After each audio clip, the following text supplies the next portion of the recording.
Hey guys, my name is Jael, and here is my assignment.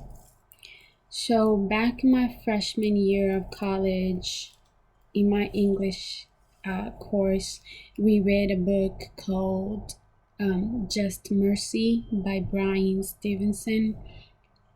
It's a book about the corrupt justice system and how people are just treated inhumane. Um, when I also watched the movie, um it was just like terrible. It's just so sad, both the book and the movie. But if you want more details, the book would be your best option. But while reading it's one of those books that you want to turn a page but you don't want to turn a page because you know that it doesn't get better. It gets worse. There is no happy endings, but the book gave me kind of like a new purpose in life. Now I have I did my research. I'm still doing research and studies about the justice system and just trying to see what I can do. Obviously, I cannot do a lot, but any help is better than no help. And the theory that I chose for my book is the theory of cultural theory because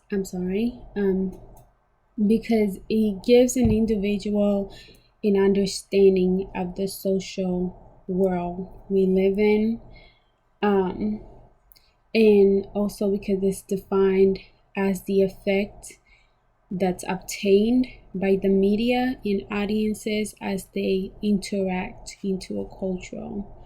And I just felt like that to me gave my book a more understanding, like the violence that was written in the book just kind of gave me an opener to like how this world is.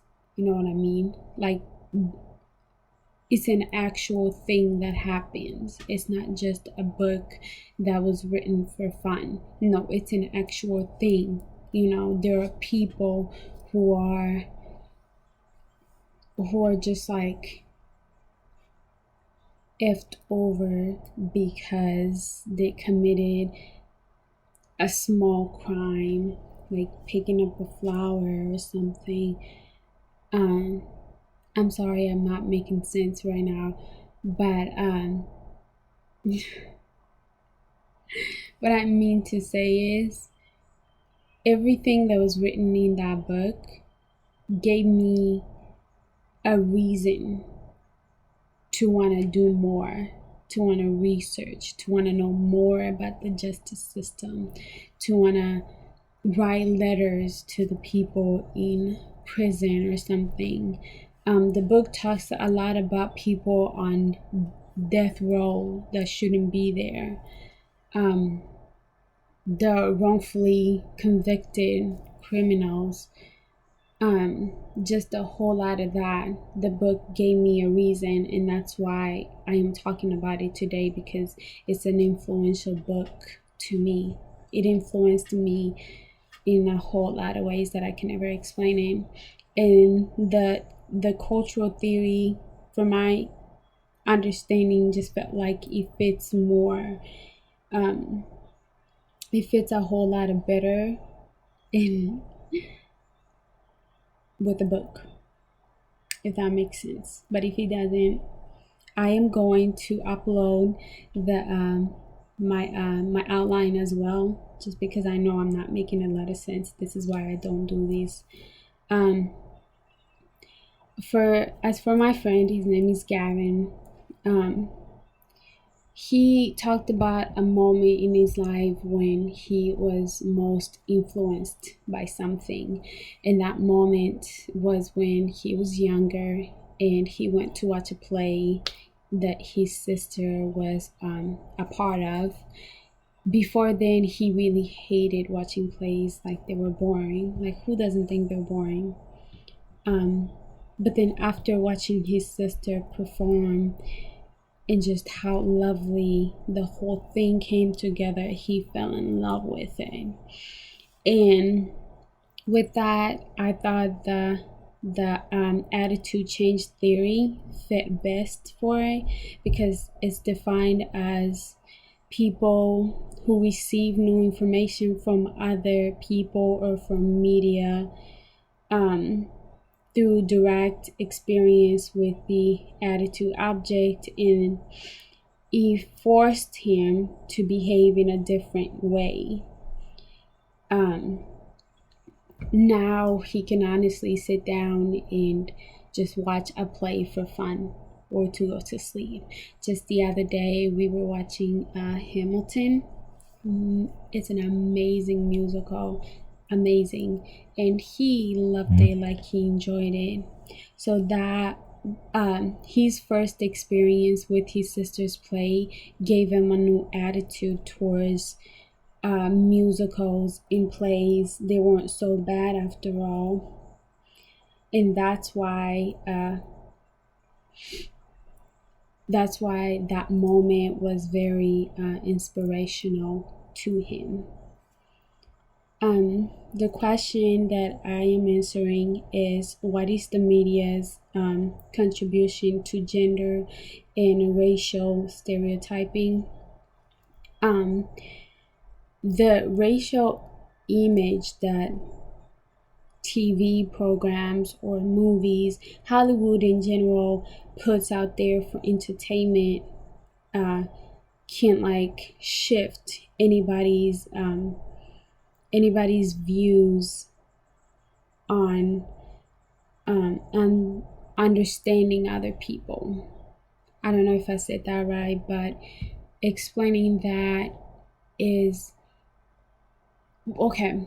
The way Hollywood puts I'm sorry, I'm trying to find a better way to put this. Kind of like in every movie you watch, there's always that white guy that's the superhero in the movie, and then we've got a black person who's the villain, or any other ethnicity. Really sorry, I cannot pronounce words. Okay, I have speech impediment. My word just doesn't come out right. Anyways, back to my point.